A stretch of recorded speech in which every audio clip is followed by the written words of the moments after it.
We are in a modern day holy war. How many have ran into some of that out there? Yeah, and it takes all of us. And I got news for you. You can't avoid it.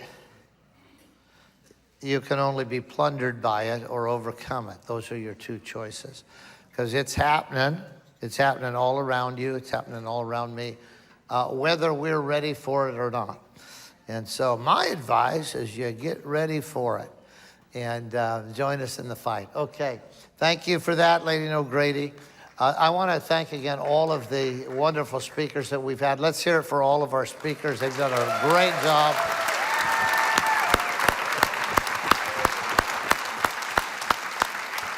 And our next speaker certainly needs no introduction, but she's going to get one anyway. We're going to play a little video clip and then welcome to the stage Lara Logan. But let's look at this video clip.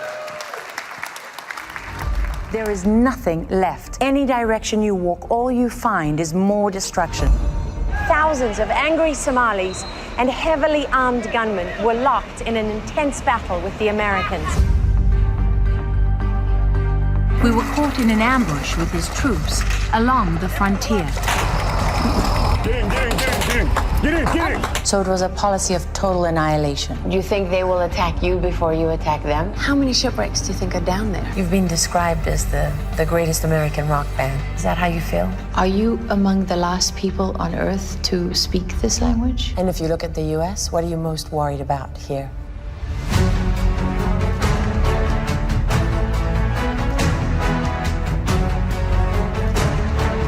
This is traditional Yakuza turf. They run everything here, from the girls to the sex to the drugs. Did you care if the species goes extinct? Does that mean anything to you? Why do you want to kill them? Derek and Beverly took us deep into the Delta to see the lions. What is it like to be charged by a lion? Is that what a mother chimp would do? No. Only Mama Jane.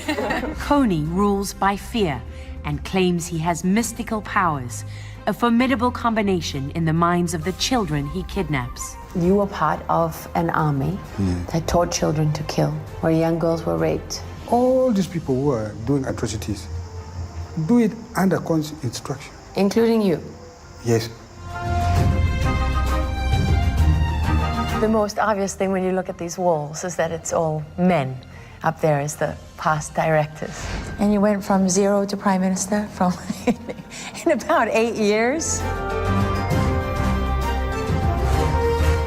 So were you high? Were you using it? Oh, yeah, I was. And that's why you fell? I was. But the bed would be right there in the middle. Yeah. And you'd all sleep in one bed? We'd all sleep in one bed. Happy memories? The best. What happened to a lot of the other kids that were on the streets with you?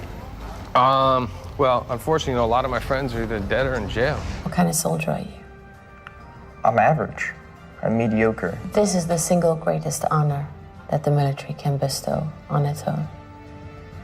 And it comes right from the President of the United States himself. That's pretty good for a mediocre soldier. Think how good the great soldiers are.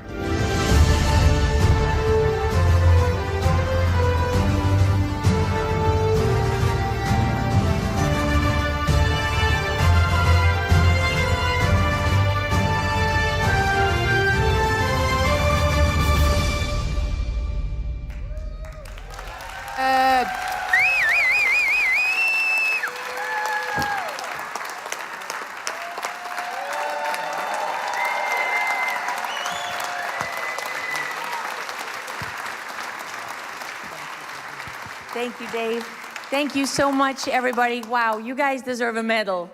You've been through the whole day. I was like, somebody really doesn't like you, making you hang around this long just to sit through one more speech at the end of the night. So, thank you, Dave.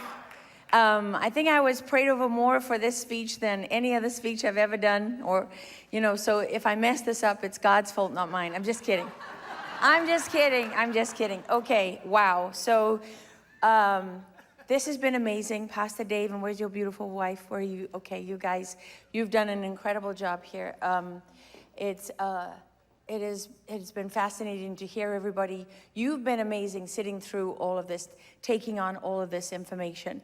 I know it's a lot, but obviously you're here because you're committed. And so I just want you to walk on a little journey with me. This is the last part for this evening. And what I'm kind of good at is telling stories.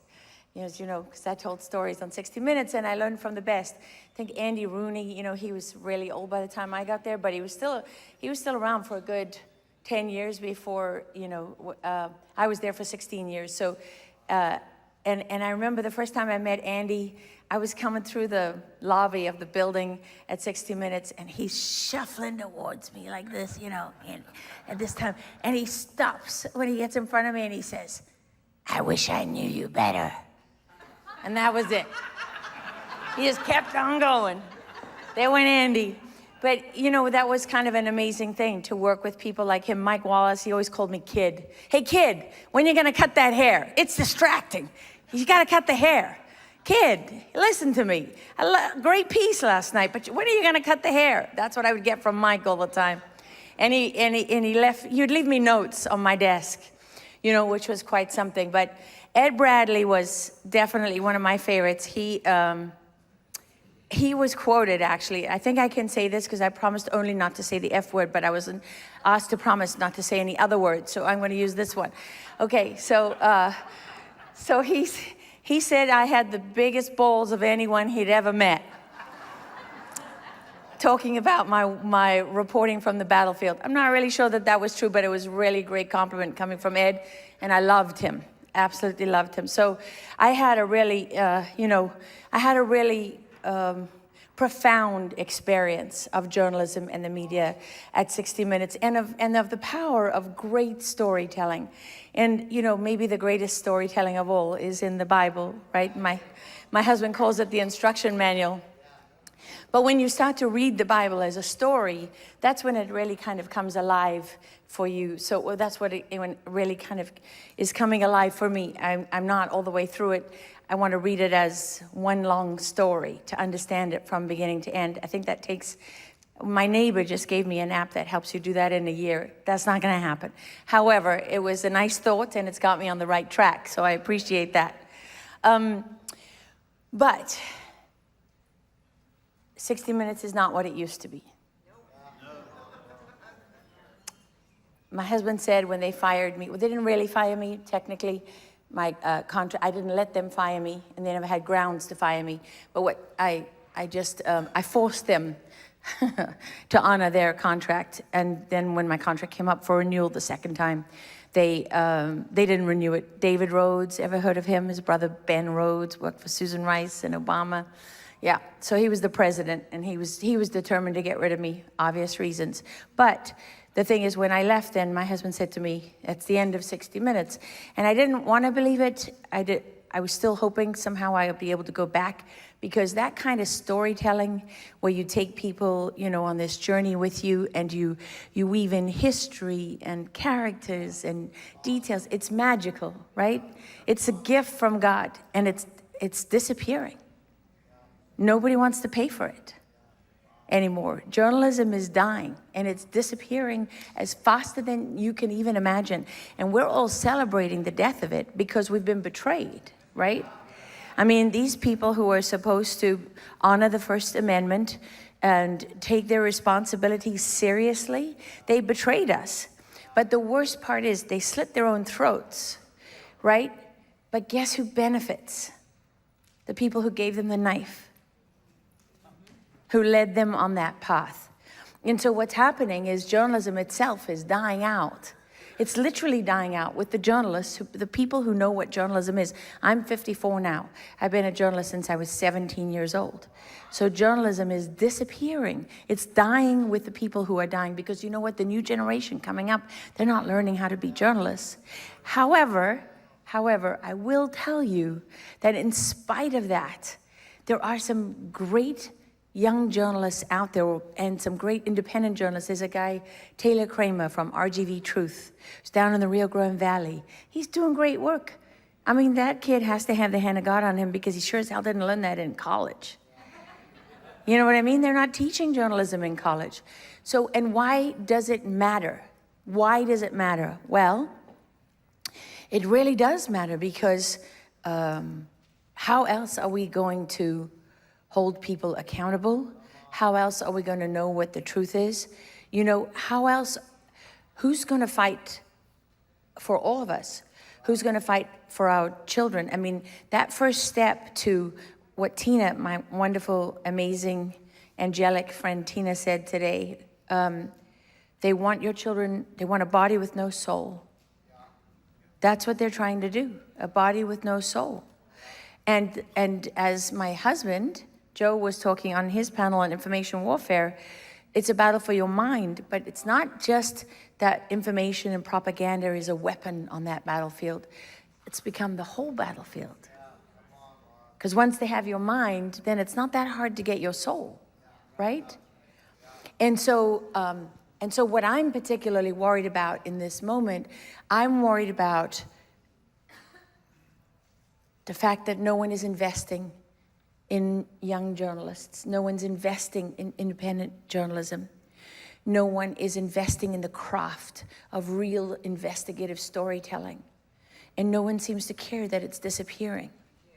Because I can promise you that when you tell a story, I can give you 50 examples, okay? Here's one. If I say to you, 20 years ago tonight, some of America's most highly trained warriors landed in the midst of an Afghan desert in the dead of night.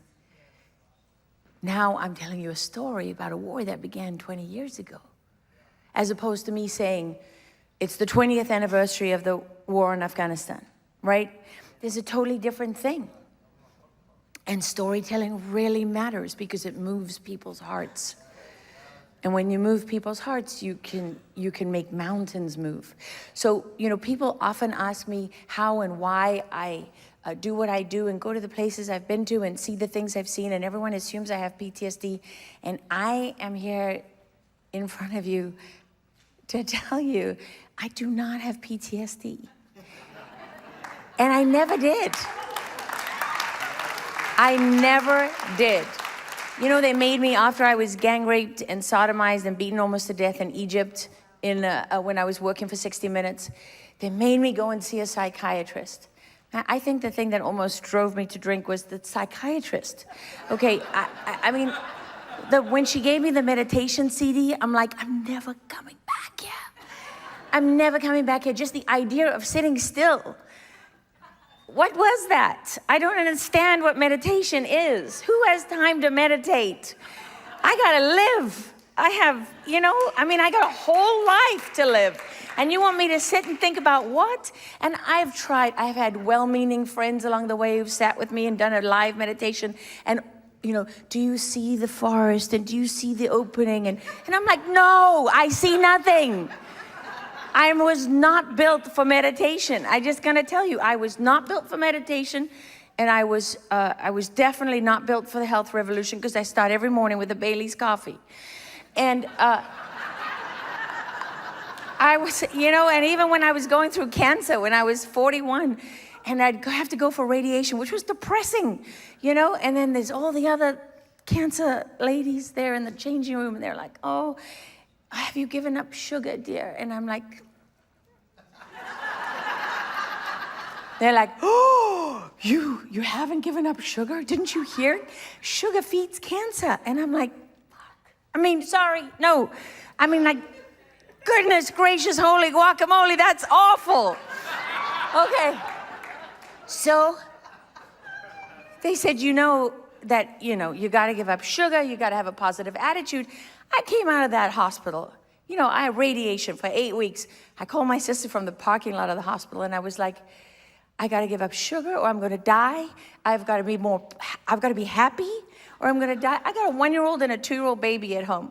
And I am not happy about having cancer. And she said, it's okay, just cry. It's okay to cry. And I sat in that car, I cried for like 20 minutes, maybe 30, and I never cried again. I never cried again. And what does all of this really mean to me? It means like, I am just as God made me. He made me with such a strong sense of purpose. that I know when I go into the battlefield or I go into someone's home. I interviewed a woman in Tennessee once whose only sister was murdered, and she never recovered from her sister's murder. And this brave woman and her life, you don't only find bravery on the battlefield. You find bravery in, in the young woman who's been a drug addict all her life and finds the courage to face that every day and get up. You find it in, I met a black guy once who's a fabulous musician on the team of, who's the Texas rapper, Joseph? Where's my husband? I'm getting old, things go out. Struggle Jennings. He works for Struggle Jennings. Man, this guy told me a story. He was addicted to some drug I've never even heard of, because now there's so many chemical drugs that you don't even know what they are. You can't keep up with it. And he told me he had 2 kids, and his baby mama called him the one day and said, "I'm not dropping off the girls." And he said, "Why not?" And she said, "Because I don't know if they'll be safe." And he fell to his knees and he prayed to God, and he said, "God, I will never touch a drug again if you don't take my baby girls from me." And he never did. This man has custody. He has custody of he was a hardcore drug addict all of his life. When he grew up in one of those inner city neighborhoods, drugs all his life, street gangs and all that. Never touched a drug again. So you can find courage, and you can find honor and dignity, and you can find evil in every corner of the globe. Every corner of the globe. It's unbelievable. And there's a couple things that I want to touch on this evening. One of them is, I cannot say this strongly enough. I know I'm probably preaching to the converted, but I just feel called to tell you, the best friend, trafficking of children, crimes against children, as Mary calls it, and she's right, crimes against children have a best friend. You find them together all the time. If you find a crime against a child, you will find this. Who is the best friend? What is the best friend of crimes against children? Narcotics. Drugs. And so much so, I just interviewed a man. I can't tell you who, because this interview is confidential until we can release it. He's rescued kids for a long time. And he told me about one time when he was in an operation and he was pretending to be a buyer of children, and he went with this group of kids into a room, and this little boy who was 5 years old, I gotta remember not to say his name, was tugging on his shirt.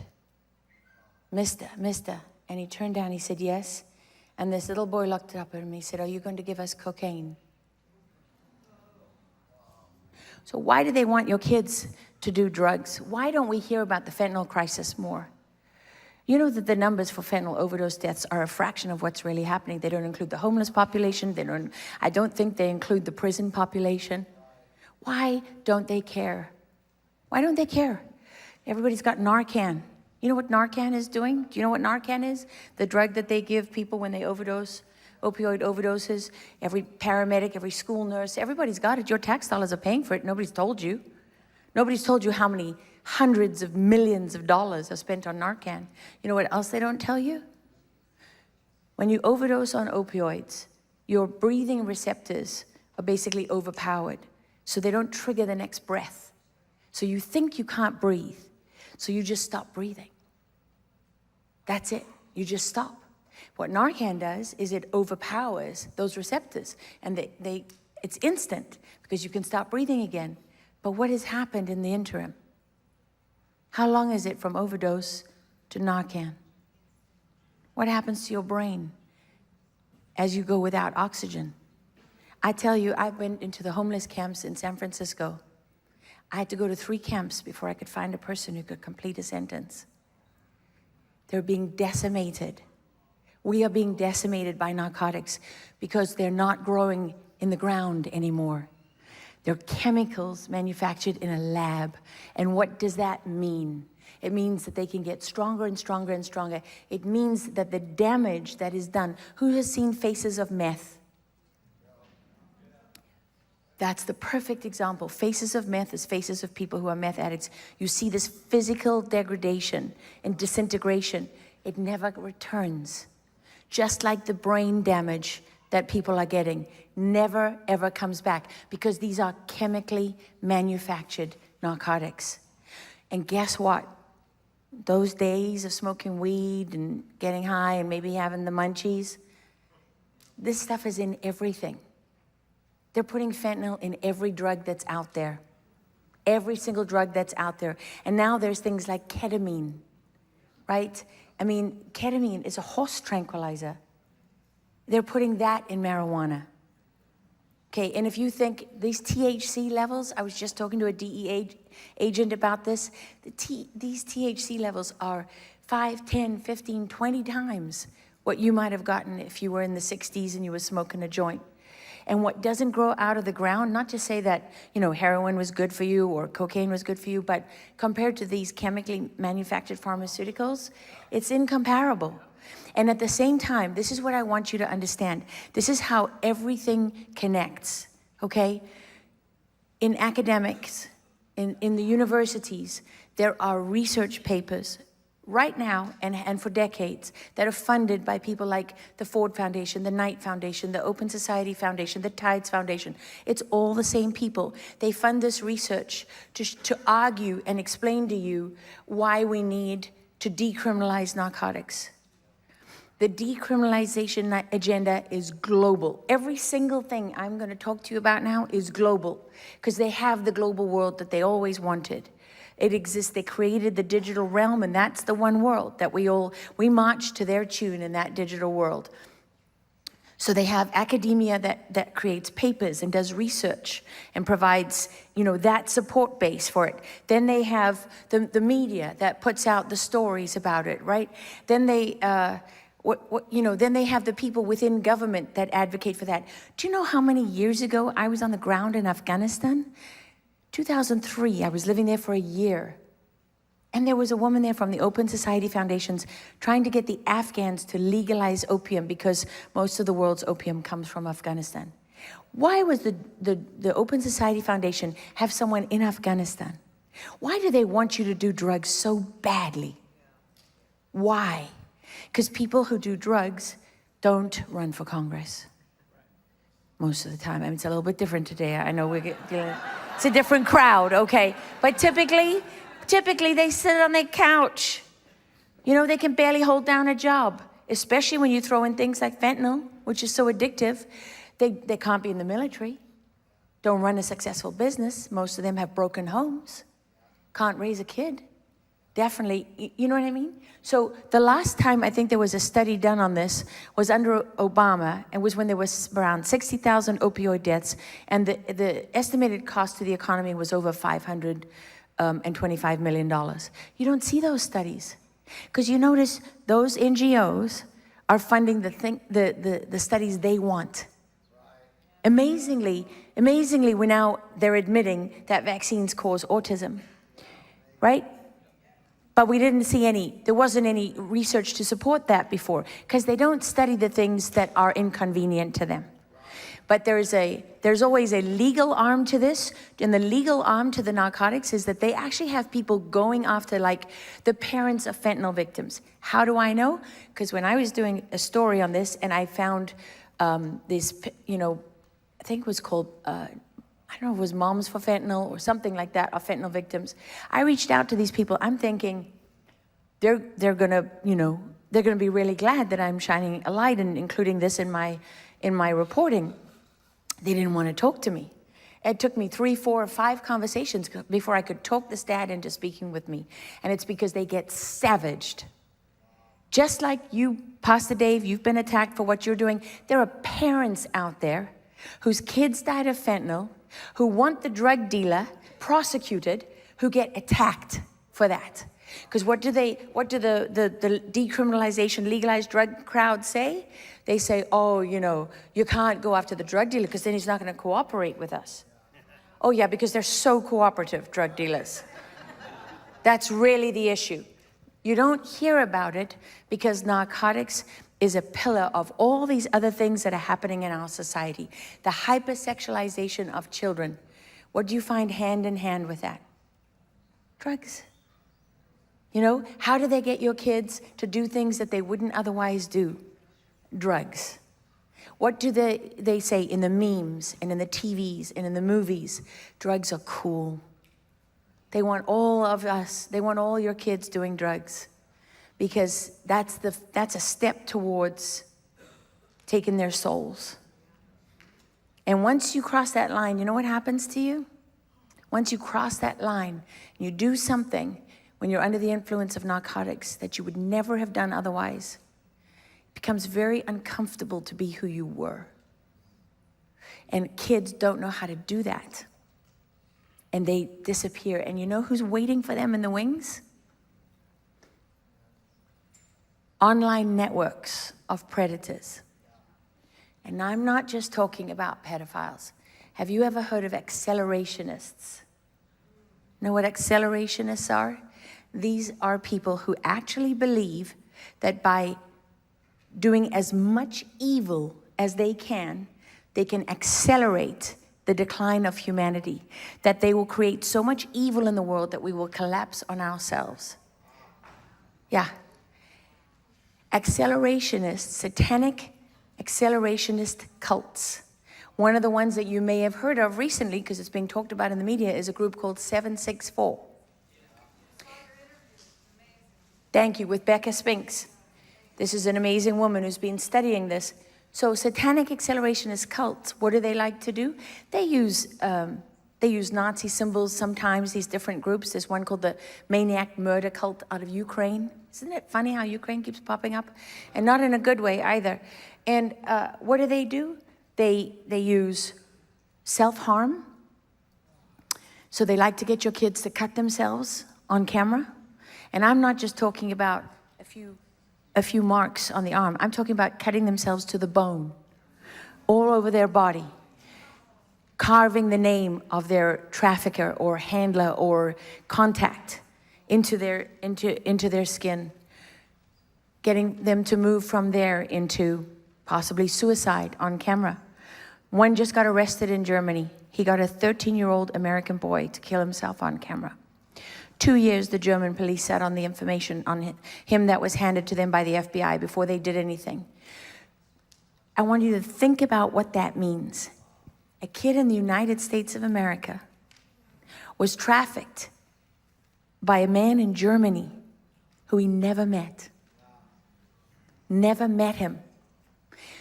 There is an amazing documentary by a Canadian program. The show is called The Fifth Estate. I watched the story of a girl who was trafficked by, I think it was the 764 network.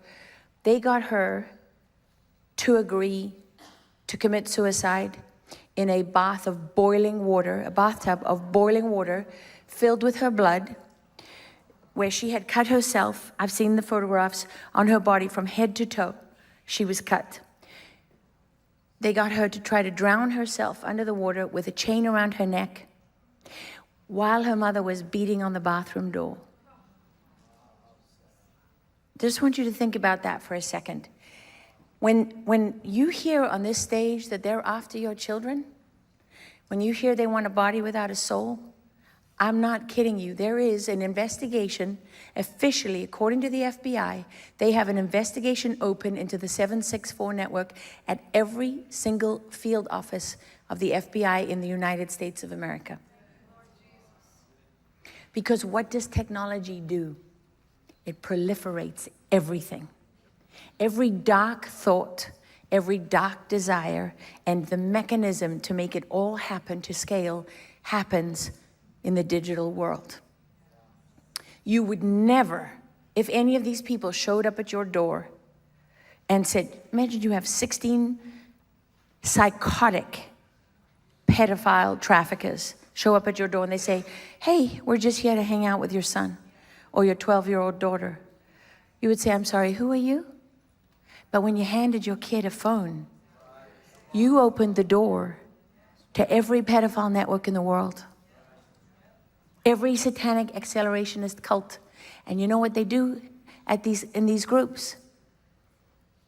they recruit for murder. One of them is the third Trump assassin, the kid who murdered his parents first, and then was on his way to meet the person that was to send him to go and try to assassinate President Trump. Mass shooters, mass stabbings in Europe. This is not accidental. These are not random groups. They create a cult. They get your kids to do things, send a photograph, compromise them in some way, compromise them sexually, and guess how they train them for the murder of human beings or to take their own lives. They train them by getting them to torture, abuse, and murder animals. So that little girl who tried to kill herself in the bathtub, her mother said in that show that she spent 2.5 years, she had to lock herself into her bedroom at night. And she had to lock their dogs up so that they weren't murdered by her daughter.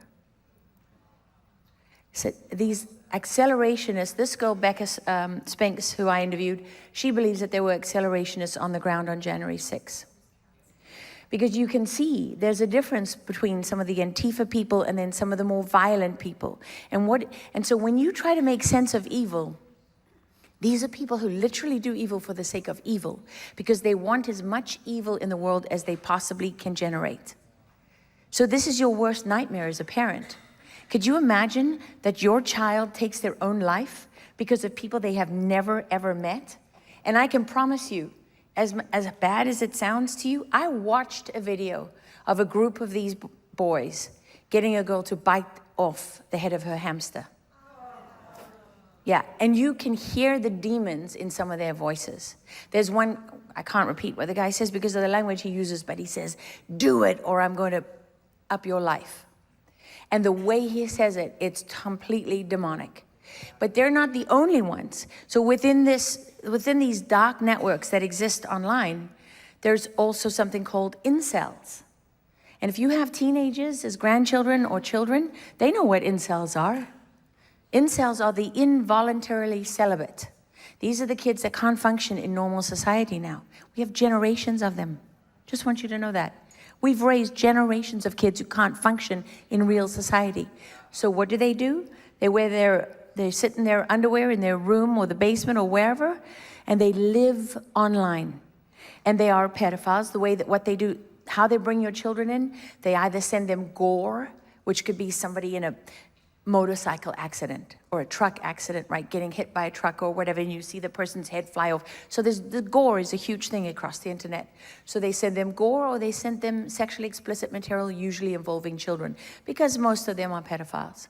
And that's how they draw your children in. And all of these things like OnlyFans, where you can show your toes and someone with a toe fetish can pay to subscribe to you or whatever, these are all training ground for all of this. They're teaching your kids all bad things. Number one, how not to work, right? Because now you're not earning a living through hard work and understanding, the fruits of your labor and so on. No, it's a shortcut. We all know shortcuts are not good, right? How many times did you try to take a shortcut and it was the worst decision you ever made? Shortcuts usually don't work. They don't work. You can shortcut your way to the top and everybody knows you're fake. So why do I not care what they say about me? Because I've done just about every job in journalism. I was a radio reporter, a print reporter. I know how to edit. I did sound if I had to. You know what I mean? I crawled to the bedroom at night, crippled by my injuries from Egypt, and worked myself into a coma, wrote my own stories, produced. There's no shortcuts. Why someone else looks at it and says, like, I want to be like her. I want her career. But they don't want to do they want to take shortcuts. They want to jump from college to being famous. It doesn't work that way, sweetheart. Sorry. You're going to have to put in a little hard work. Something very old-fashioned. It's called hard work. No, they don't teach our kids that anymore. There's no value left in hard work. No, it's you can make a fortune by selling yourself. Selling yourself, some part of yourself, which is another step to selling your soul. And it's a godless world out there. Just think about that. All the symbols, all the energy that comes at our kids is satanic. Not today, Satan. Right? Yes, because God is not cool. Jesus is not cool. Church is not cool. Just like Tina said, they've taught our children to doubt. That's what they're taught. And we're also taught, you know, I mean, I have the softest heart, and so does my husband occasionally. And my children, you know, we believe in kindness and respect were the only two rules really in our home. So my son doesn't understand it when I say, that's not acceptable. What do you mean? Can you, you know, he had a friend who was trans. He wanted me to call her a boy. And I was just like, oh, this is hard. And he's like, but you're going to break her heart. His heart, I don't know, it was so confusing. Anyway, you know, the thing is this, how do you draw that line between kindness and tolerance and acceptance and love, but also having, you know, actually standing for something? Because I think you said it earlier today, Pastor Dave, that it doesn't say in the Bible that you should just accept everything. It doesn't say that. But at the same time, it's not up to us. It is up to us and it's not up to us. You got to figure that one out. It's taken me 50 years, but I think I got there. So anyway, I wanted to tell you about these satanic accelerationist cults because there's something very important you need to know. This is not on the dark web. It's out in the open. It's on the internet. It's not hiding. So you can go on Facebook all day long and you can never see that because you don't look for the things that lead you there. And that algorithm doesn't target you because it's got all your data. Remember when you thought that data collection was about whether you wanted to buy a new motorbike or try a new product or go on a beach vacation? I hate to tell you, it's got nothing to do with that. It's literally got nothing to do with it. That is like the least important part of it. It's got to do with identifying the exact moment that your child has an argument with you, feels misunderstood, sends a text message to somebody, my mother doesn't care about me, my father hates me, bam. And that's when they strike. And when your kid is on Fortnite and they go into a game and they've got 100 people on this team and 100 people on that team, who are they playing with? You don't know. And the number one site where they traffic kids, Discord. Discord, YouTube. And if you think that your child is safe because you're homeschooling, sorry, no. Not at all. In fact, I have a friend who rescues kids in Texas, and her last 3 rescues were all autistic homeschool kids. And they love kids who are on the spectrum. Love kids who are on the spectrum. They are number one of the biggest targets. And you know, it's so funny because many years ago, when I was living in Baghdad, I lived in Iraq for 5 years. I was the chief foreign correspondent for CBS News, and I was a correspondent for 60 Minutes. And I stumbled across something which I'd never had this happen to me. Somebody emailed me, and it was, they used a random, you know, it wasn't like, what is it, your John Hancock for your signature? It wasn't like a Joe blog, but it was kind of like one of those generic terms, you know, for Joe nobody kind of thing. And I got this email. I'm sitting in the Baghdad bureau of CBS News, and I open up the email, and I'm shocked. Never seen anything like it. There are photographs of emaciated Iraqi children. Little kids, all the way up to 8, 9, 10, 11, 12. And they're in extreme forms of starvation and dehydration, and it looks like abuse. And some of them, one boy in particular, covered in flies and sores and bleeding and all of this. And there's American soldiers with them, and they're treating them. And so it took me a little while to process it, but I get on the phone with the American Public Affairs officer in Baghdad, and I'm like, okay, so I understand you guys recently did a rescue. And I knew the guy because I'd been living there a long time, and he'd been deployed for a while. And we set this whole thing up. Oh yeah, I said, I want to go to the place where the kids were rescued. I want to go to the place where the kids are now. I want to talk to the soldiers who rescued them, blah, blah, blah. And I'm thinking, this is too easy. I'm just waiting for something to go wrong. Because by the way, real journalism is never that easy, right? It's always hard. So I'm like, okay, well, we're leaving in the morning. I get the crew ready, all the rest of it. Then my phone rings and it's the PAO and he's like, oh, man, I'm so sorry. He's like, we're gonna have to cancel. And I'm like, uh-huh. And why is that? And he's like, oh, because this was an Iraqi operation. This was an Iraqi rescue and you're gonna have to go through the Ministry of Interior. I didn't tell him I had photographs. I hadn't told him that. So I said, really? No Americans there? No, no Americans there. I said, that's fascinating. I said, because guess what? I'm looking at all these photographs and I don't see an Iraqi face other than the kids. And I laid out a couple of details for him. And he was like, silence on the end of the phone. And he's like, okay, I'll get right back to you, okay? So then he called me back. This went on for a couple of hours. I broke him, basically. Wasn't the first time. I'd done that. Sheer force of will. I shamed them. You know, actually that's probably a little bit arrogant. Who knows? Maybe somebody on that other side wanted it to get out because it was one of the most horrific things I've ever seen. So we go off in the morning.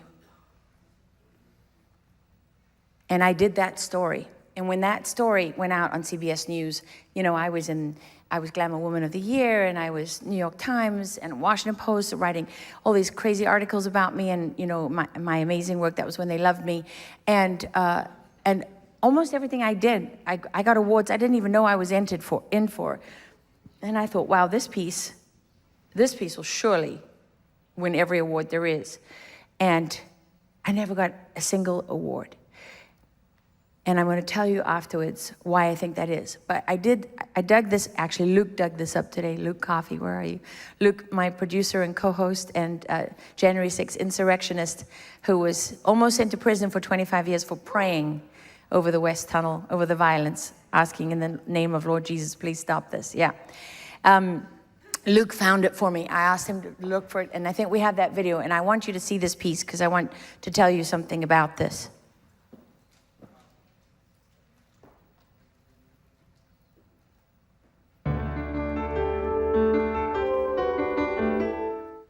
Hi, everyone. I'm Katie Couric, and welcome to Eye to Eye. This week, correspondent Lara Logan broke the story of an Iraqi orphanage filled with mistreated, malnourished children who were rescued by U.S. and Iraqi troops. Today, Lara talked to one of those soldiers about the progress the children are now making. But these kids, I mean, they're being fed now. They're safe. They've got somewhere to sleep inside. They're being treated like much more like human beings than before. But what kind of a future do they have? This is it right here. This is their future? This is their future.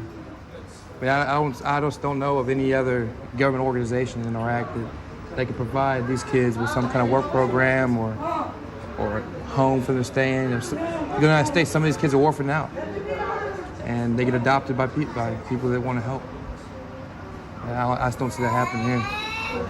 I'm sure like their primary concern here, the actual people that work here, their primary concern is obviously is for their health more than anything. But just keeping them alive. It's keeping them alive. But how often are they going to get out of these cribs and interacting with each other instead of interacting through bars? I don't know. You know, they're going to do that. I've been in here 3 times, and every time they're all isolated in their own chair or their own crib. Yeah, they're being cared for, which is, you know, huge considering what they've been going through. What would you like to do if you could walk in here with a magic wand? What would you fix and make happen? I get specialized people to come in here. I mean, all it takes is one day for them to come in and tell these guys that work here what needs to happen for their personal growth. That's it. Does it frustrate you to see this? It frustrates me, you know, people are naive when it comes to these kinds of situations. They don't understand that, yeah, he's mentally retarded. He still thinks, he still feels, he still reacts to human contact. But people are just like, okay, he's mentally retarded, mentally handicapped. Just shove him off to the side and don't worry about it. It's not the case. We'll leave here and he'll remember us till the day he dies. He'll remember us of the guys that came in here, took him out, the situation he was in, and put him in this situation. I never be able to tell us thanks. He doesn't need to, really. We've seen him moving around, breathing on his own, looking like he's alive. It's enough thanks. It ought to be enough thanks, and it is for our soldiers that came in here. How does this compare to the U.S., to the kind of care these children would be getting? Some of these kids wouldn't be here. Some will probably be in a hospital. Just until they, like this guy, he'd probably be in a hospital. That's treating his wounds for one. I don't even know where they came from. Like his ears like that, unless he picks at them. From the concrete? These are like freaking cigarette burns on his arm. I don't know if he's scratching his own face or scratching his ears. Those wounds would be treated at a regular hospital. And then he'd be sent to a special needs hospital. But he would at least have a life beyond this crib. Yeah. And we see how many people work with these kids, We come up on those guys that are eating out there. There's like 12 of them out there and 2 people watching them. The ratio back in the United States would be so much different. For one kid with Down syndrome, severe case of Down syndrome, just 1-to-1 every day. Here, there's probably 5 kids in this room with Down syndrome. The guys that work here don't even know what Down syndrome is. I just don't know how somebody could come and treat them like they did and walk away with a clean conscience. What benefit did they get out of doing that? So that wasn't the piece. That was the piece that ran the next night when I did that interview with him, because I ran a series of stories. That's what Luke, you're in trouble. So, but I can tell you that child that we were standing at his crib. So what happened was that a unit of soldiers was on an operation and they were looking for someone. And when they looked over the wall, they saw these kids chained and starving. And then when they climbed, what they did actually was take a basketball that they had in the Humvee and they put that over the wall and they threw it in there to see if anyone was alive. They thought all the kids were dead. And one kid lifted its head and then dropped it. And that's what got them to break in over the wall. And what they found was, you could see how emaciated those kids were, but what you're seeing is the cleanup. What you're actually looking at is the cover-up. That's what you're looking at. Because in that house, the people running it were just down the hallway, eating, preparing dinner when the soldiers came in. They had those kids, there was 50, 60, 70, 80 of them. I don't remember exactly how many, but there were a lot. They were chained to their cribs. Most of them were naked. That little boy behind us in the crib there, he was covered in sores and flies. Now, I went back many times and visited with him over the next couple of weeks, but unfortunately he succumbed to his wounds and he died. And that was very hard for me personally, because this orphanage was right across the road from a death mosque in southern Baghdad, where they were murdering, actually where the Shia proxies were hanging people on meat hooks and peeling off their skin. That's the kind of nice stuff that Iran did inside of Iraq to its enemies at that time. So it was very hard for me, but the soldiers would take me because they knew that I felt strongly about this story.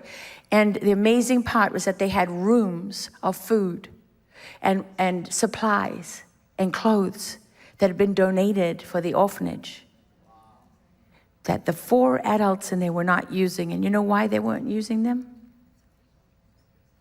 Because they were farming human blood from those kids. They were harvesting adrenochrome.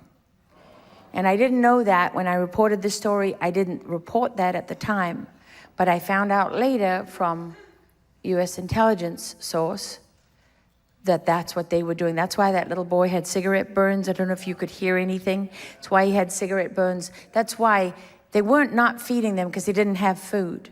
I saw it with my own eyes. I saw the stacks and stacks of clothes and food. They did it because they were torturing those kids. It's a phenomenon called war orphans. And you can see it in Haiti. And there were reports that I wasn't able to confirm just because I was working on other things, but there were reports that I heard about North Carolina. This is something we have to worry about now when disaster hits. And so I wanted you to see what the scene that greeted those soldiers when they first came in, because that was life-changing for many of them. And it is just evidence that this is very, very real. And now, that kind of thing that would happen in person with a small group is now proliferated on the internet. And every dark person, you now can have a man, there was a man arrested in Michigan who ordered 100 child rapes, paid for 100 child rapes at the same time, had all these TV screens in his apartment. They do other things where they jointly rape and torture a kid. There's things where they cut certain veins because they want a blood show. There's a whole genre of pornography now called sadistic porn. It's called hurtcore, where they hurt people as much as they can and in ways that you don't even want to think about. I asked a Facebook content moderator once, what's the kind of stuff that you automatically doesn't make it onto Facebook? And he's like, oh, well, you know, these people that have these, you know, fetishes with puppies. I was like, what do you mean? And he's like, oh, they like to get a bag of puppies and a girl wears stilettos and then she stomps the puppies to death. Yeah, he said, we see that all the time.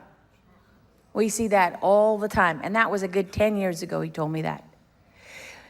But just like you had election, you know, people could steal elections locally before technology, what does technology now do? Enable them to steal every election worldwide.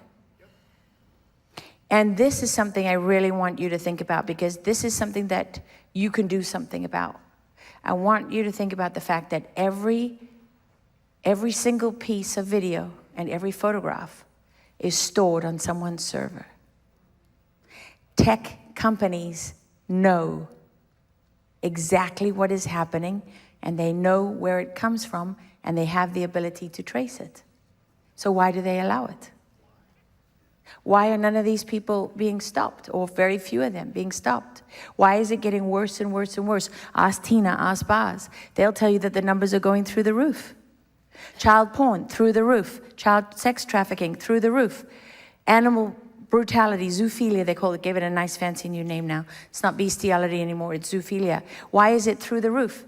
Why does nobody ask Ericsson, the company that has servers that stores child pornography for the National Child Exploitation Hotlines in 152 countries in the world?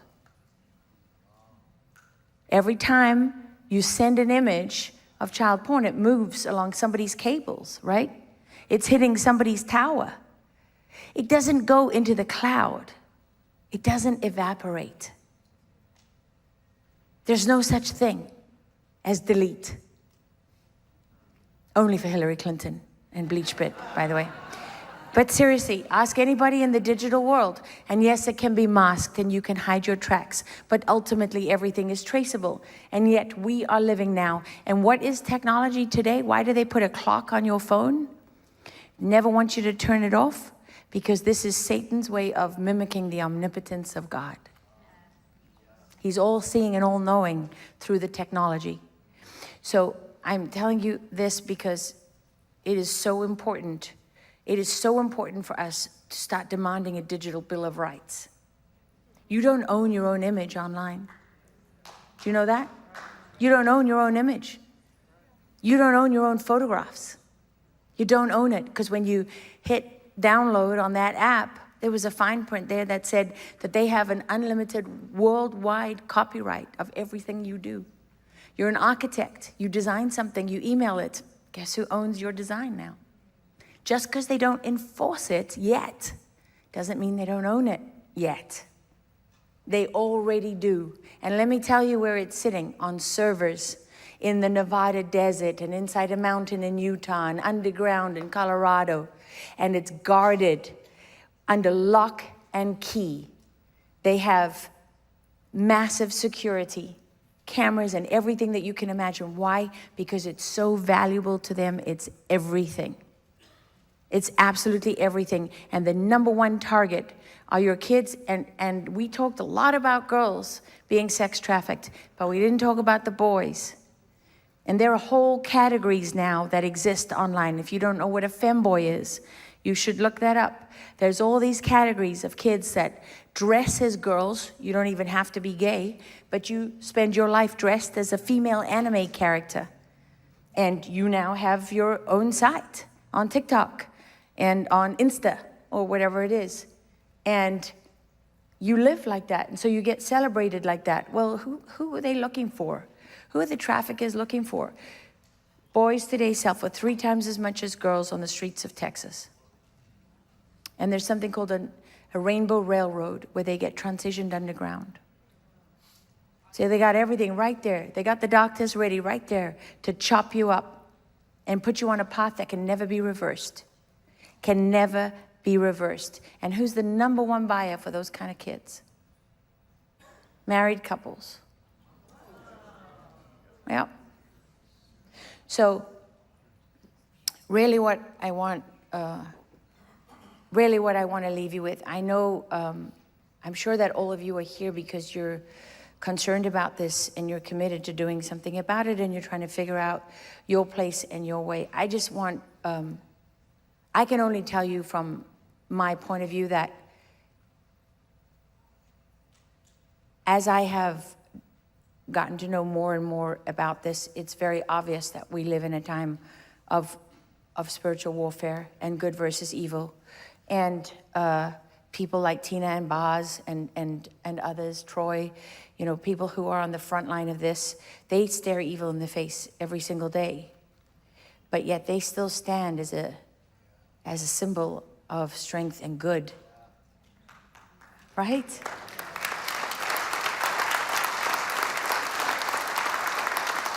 And they stand for God. And we are lucky to work together. I've known Boz for a very, very long time, since I was a young girl, but we work with Mother Mary. Where's Mary? With Mary Flynn. I call her Mother. I think I called her Mother Mary first, by the way. I'm claiming it. Okay. So we all work together, and as we journey across the U.S. talking to people, we encounter amazing people like Michelle. I think you heard from her, and she's working on that legislation, right? And we encounter amazing people like you, Pastor Dave, and many others. And so I don't want your hearts to be heavy. I want you to feel the fire of energy behind you, because God is good.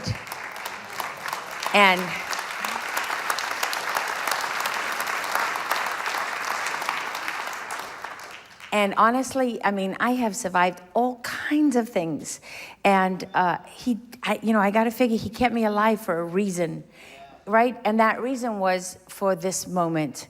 Pastor Dave Scarlett always says, we're so lucky to be alive in this moment. And it hasn't felt like we're lucky to be alive. But you know what? There's a great peace when you let go what other people think of you. And you and it's hard. My kids were kicked out of school because of me. Not because of anything they did. You know, I just got the police called on me in a school board meeting. I didn't know when the policeman showed up, and I gave him a big hug because I happen to know him. You know, I was like, Ben, and he couldn't resist. He had to come around from the desk, give me a hug. Then he followed me to the parking lot, and he's like, don't do that to me again. I'm like, what? He's like, I felt sick when the call came in over the radio, and I saw it was you I had to throw out of the meeting. He didn't even have the courage to do it. That's because I live in a small town. I said like 4 words when I wasn't supposed to speak. And so the chairman of the school board, he said, you have to leave. And I said, no.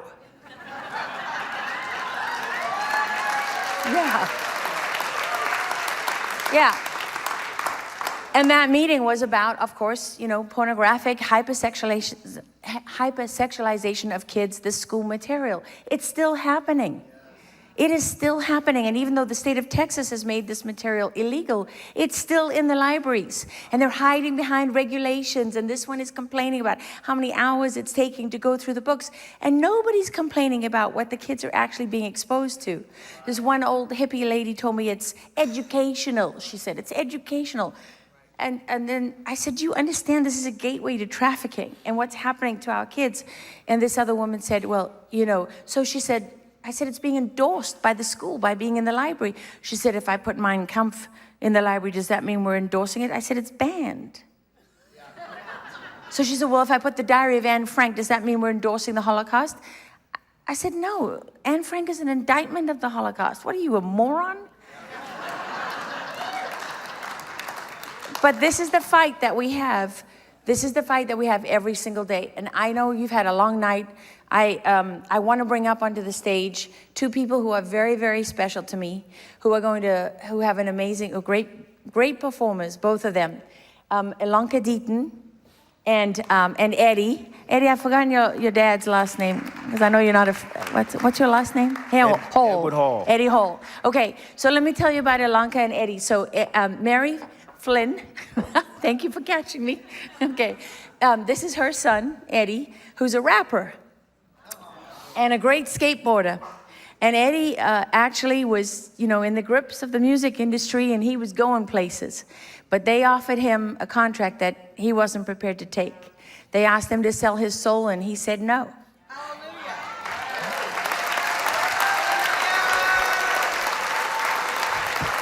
And it wasn't because he wasn't talented, it's because he had principles, right? And because he knew who he was. And so Eddie is very talented, and he has a song with my sister. She's not really my sister, but my South African sister, Ilanka Deaton. If you haven't seen the episode of my show, Going Rogue with Lara Logan with Ilanka, the interview that I did with her about the 6 years in the music industry where she was trafficked from 12 years old to 18, raped for years.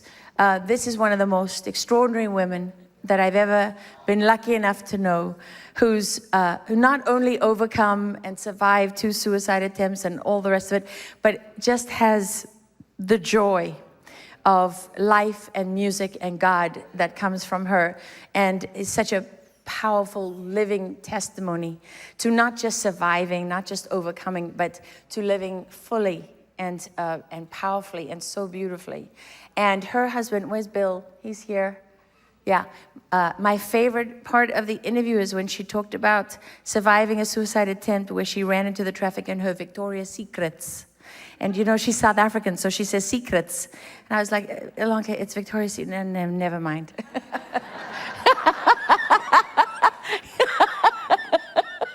She knows. She knows.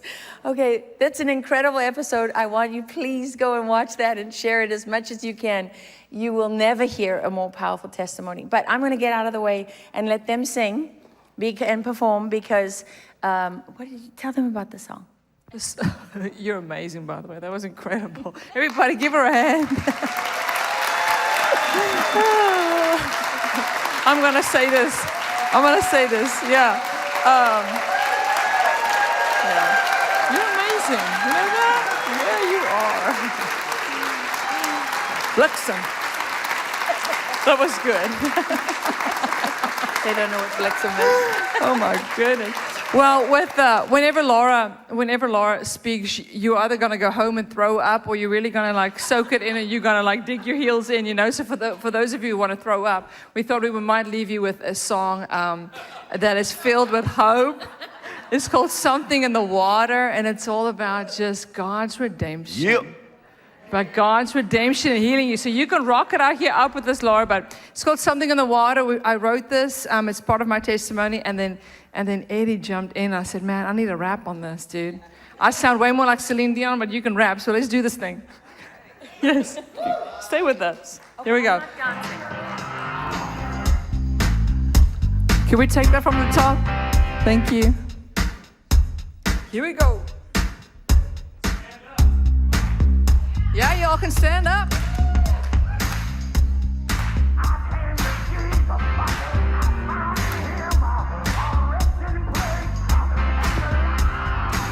I wasn't looking for freedom. It was something that I thought I had.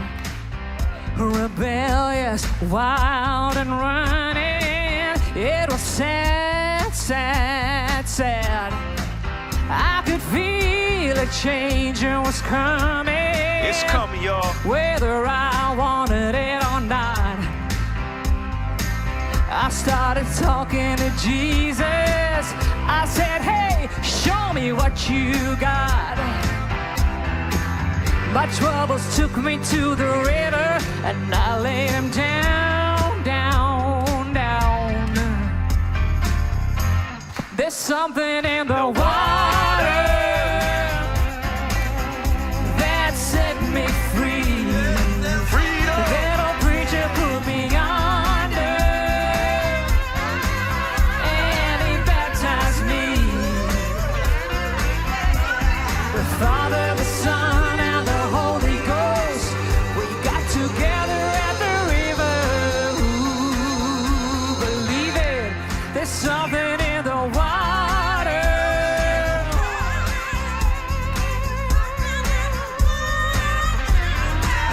Well, I was drowning in the flow of mercy, current sweeping through my soul, and it flooded me with salvation. Well, the grace I thought I'd never know. My troubles took me to the river, and I laid them down, down, down. You know there's something in the water that set me free. That old preacher put me under, and he baptized me. The Father, the Son, and the Holy Ghost, we got together at the river. Something in the water that set me free. That our preacher put me under, and he baptized me. The Father, the Son, and the Holy Ghost, we got to down, down, down, down, down, down, down. And then he saved me. Oh yeah. Been so far out like Lander.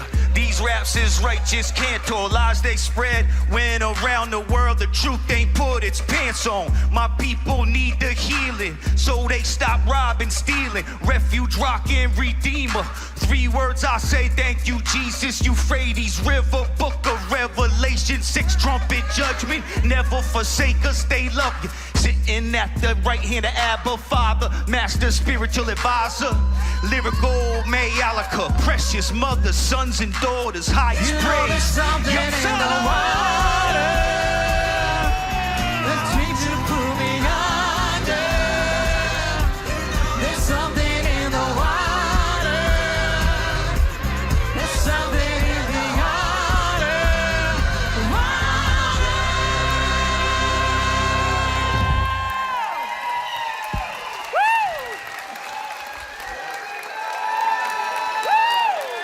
Hallelujah, Jesus.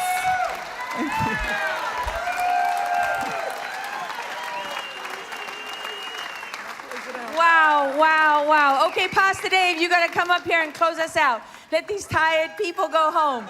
Eddie, you're amazing. Amazing. I loved it. Wasn't that incredible? Woo! Your voice.